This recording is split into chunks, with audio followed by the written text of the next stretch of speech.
Bismillahirrahmanirrahim.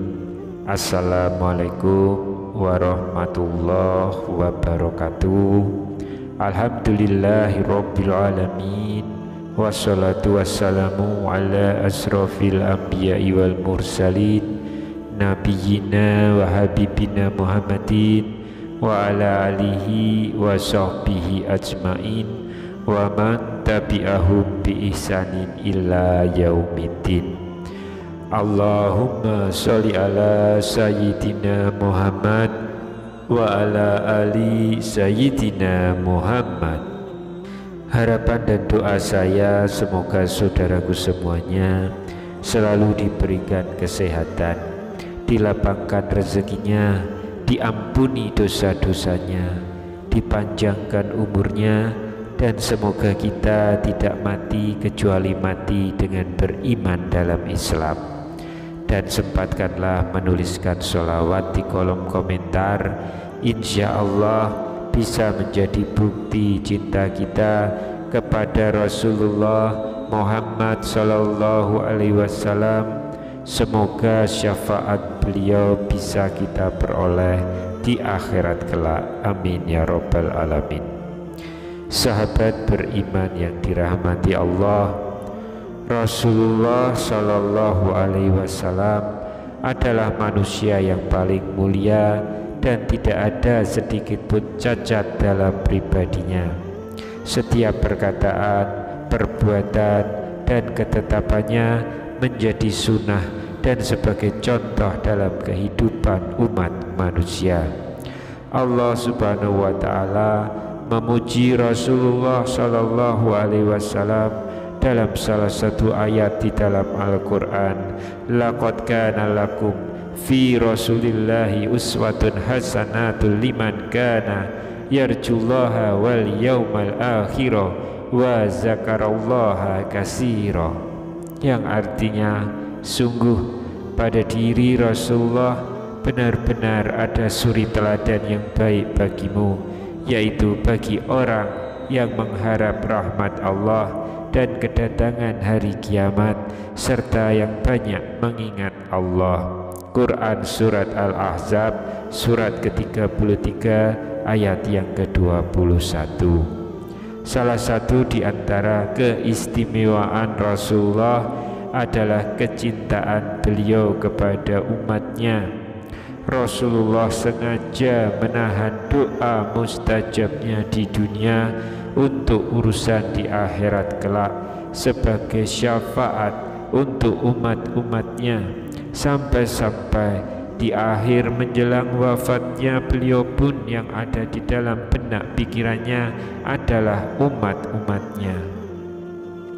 Rasulullah Sallallahu Alaihi Wasallam pernah memberikan suatu nasihat kepada salah seorang sahabat beliau untuk mengamalkan nasihat ini dan mengajarkannya kepada orang lain agar selamat hidup di dunia dan juga di akhirat. Nasihat ini pada dasarnya diperuntukkan kepada umat-umat sesudahnya supaya dapat mengamalkannya. Lantas, apakah nasihat dari Rasulullah Sallallahu Alaihi Wasallam itu? Dan siapakah sahabat yang telah diberikan nasihat itu? Silahkan tonton video ini hingga selesai supaya semua informasi yang kami sampaikan bisa diterima secara lengkap, supaya tidak gagal paham insya Allah. Sahabat beriman yang dirahmati Allah, sahabat Nabi Shallallahu Alaihi Wasallam yang menerima nasihat itu adalah Abu Hurairah radhiyallahu anhuma. Pada saat itu beberapa sahabat ditanya, siapakah yang ingin mengambil nasihat dariku dan mengerjakannya? Maka Abu Hurairah pun menjawab, aku wahai Rasulullah. Tentang hal ini telah disebutkan dalam sebuah hadis yang diriwayatkan oleh Imam At-Tirmizi dan dihasankan oleh Al-Albani rahimahullah. Dari Abu Hurairah radhiyallahu anhu dia berkata, Rasulullah sallallahu alaihi wasallam bersabda, siapa yang mau mengambil kalimat-kalimat itu dariku lalu mengamalkannya atau mengajarkan pada orang yang mengamalkannya. Abu Hurairah pun menjawab, aku wahai Rasulullah.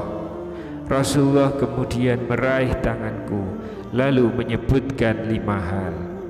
Jagalah dirimu dari keharaman-keharaman, niscaya kamu menjadi orang yang paling beribadah kepada Allah. Ridholah dengan apa yang Allah tentukan untukmu, niscaya kamu menjadi orang yang kaya. Berbuat baiklah terhadap tetanggamu, niscaya kamu menjadi seorang mukmin. Cintailah saudaramu seperti engkau mencintai dirimu sendiri, niscaya engkau menjadi orang muslim. Janganlah banyak tertawa, karena banyak tertawa itu bisa mematikan hati. Hadis riwayat Tirmizi. Dari hadis tersebut ada 5 hal yang menjadi nasihat Rasulullah kepada sahabat Abu Hurairah radhiyallahu anhuma. Hal ini juga menjadi nasihat bagi kita semua sebagai umat beliau agar dapat selamat hingga nanti di akhirat. Yang pertama, jagalah dirimu dari keharaman-keharaman, niscaya kamu akan menjadi orang yang paling beribadah kepada Allah. Pesan yang pertama adalah meninggalkan apa yang diharamkan oleh Allah Subhanahu wa ta'ala. Dan ternyata untuk menjadi orang yang paling beribadah kepada Allah adalah dengan cara meninggalkan apapun yang haram. Hal ini karena sesuatu yang haram apabila kita lakukan akan membuat hati menjadi hitam dan kelam. Dan ketika hati kita sudah hitam, maka ibadah pun menjadi berat kita kerjakan. Oleh karena itu, orang yang paling mudah beribadah adalah orang yang paling bersih hatinya. Semakin bersih hati seorang umat dari maksiat, maka akan semakin mudah baginya untuk melaksanakan perintah-perintah Allah dan menjalankan ibadah kepada Allah Subhanahu wa ta'ala. Allah telah memberikan kunci agar kita dapat terhindar dari perbuatan keji dan mungkar, yaitu dengan mengerjakan salat dengan benar. Hal ini sebagaimana firman Allah dalam Al-Quran, utlu ma uhiya ilaika minal kitabi wa aqimis sholah, inas sholata tanha anil fahsya'i wal munkar wa la zikrullahi akbar wallahu ya'lamu ma tasna'un.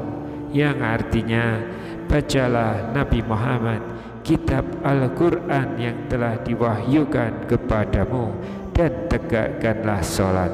Sesungguhnya sholat itu mencegah perbuatan keji dan mungkar. Sungguh mengingat Allah atau sholat itu lebih besar keutamaannya daripada ibadah yang lain. Allah mengetahui apa yang kamu kerjakan. Quran Surat Al-Ankabut surat yang ke-29 ayat yang ke-45. Kemudian yang kedua, ridholah dengan apa yang Allah tentukan untukmu, niscaya kamu menjadi orang terkaya. Pesan selanjutnya ini adalah agar kita selalu ridho terhadap ketentuan-ketentuan Allah. Kaya yang dimaksud dalam pesan Rasulullah ini bukan hanya kaya harta saja, karena hakikat kaya bukanlah kaya harta, melainkan kaya hati. Rasulullah Shallallahu Alaihi Wasallam bersabda, bukanlah kekayaan itu karena banyaknya harta, akan tetapi kekayaan itu adalah kaya hati. Hadis riwayat Ibnu Majah. Orang yang kaya hati adalah orang yang paling qanaah. Ia selalu merasa puas dengan apa yang Allah berikan kepadanya. Orang yang kaya hati adalah orang yang tidak akan pernah merasa iri dan dengki kepada orang yang diberikan oleh Allah nikmat yang lebih dari dirinya. Orang yang kaya hati adalah orang yang selalu bersyukur walaupun Allah berikan sedikit kepadanya. Orang yang kaya hati adalah orang yang selalu melihat ke bawah untuk urusan dunia dan melihat ke atas untuk urusan akhirat. Ridho kepada ketentuan Allah merupakan suatu keharusan, dan sesungguhnya itulah yang terbaik bagi kita. Allah telah berfirman, diwajibkan atasmu berperang, padahal itu kamu benci. Boleh jadi kamu membenci sesuatu padahal itu baik bagimu, dan boleh jadi kamu menyukai sesuatu padahal itu buruk bagimu. Allah mengetahui sedangkan kamu tidak mengetahui. Quran Surat Al-Baqarah ayat 216. Yang ketiga, berbuat baiklah kepada tetanggamu, niscaya kamu menjadi seorang mukmin. Mukmin di sini berarti orang yang beriman. Baiknya keimanan seseorang akan bisa dirasakan oleh orang-orang yang terdekat dengannya atau oleh lingkungannya.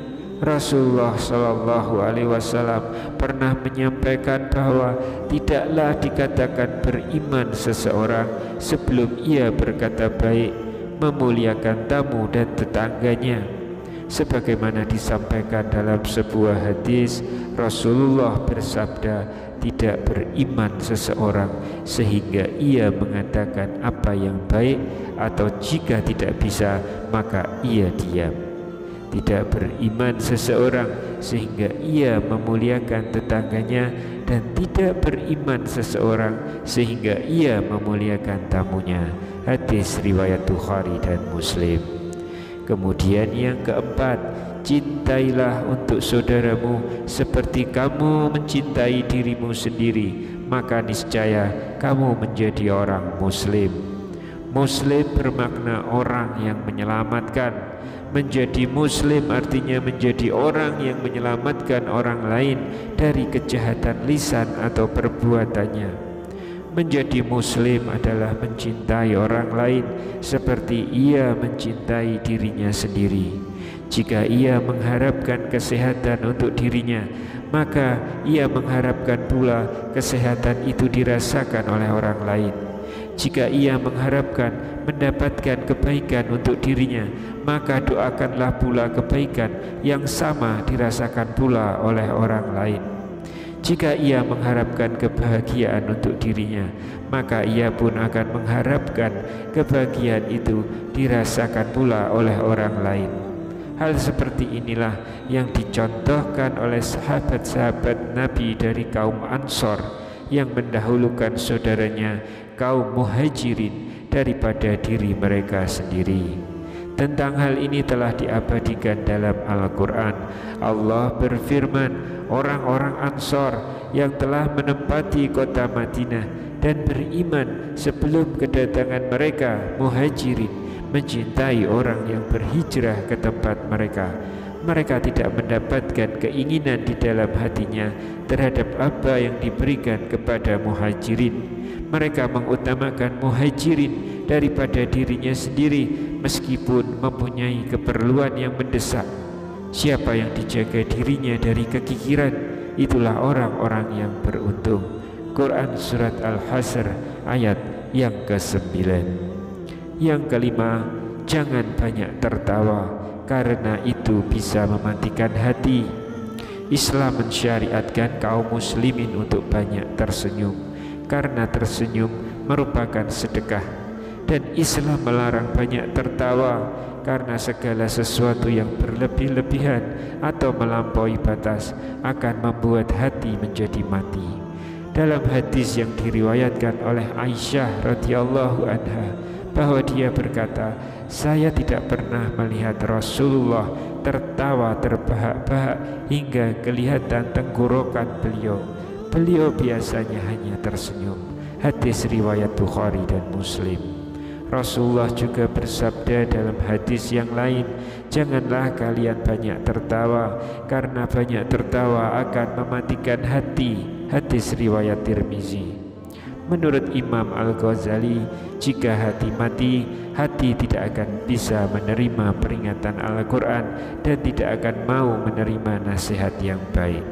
Sahabat beriman yang dirahmati Allah, demikianlah nasihat yang diberikan oleh Rasulullah kepada Abu Hurairah dan secara tersirat juga diberikan kepada umat beliau. Wallahu a'lam bishawab. Subhanakallahumma wa bihamdika asyhadu alla ilaha illa anta astaghfiruka wa atubu ilaik. Demikian yang bisa saya bagikan di kesempatan kali ini. Semoga pembahasan ini dapat memberikan manfaat untuk kita semua. Amin ya rabbal alamin. Wassalamualaikum warahmatullahi wabarakatuh.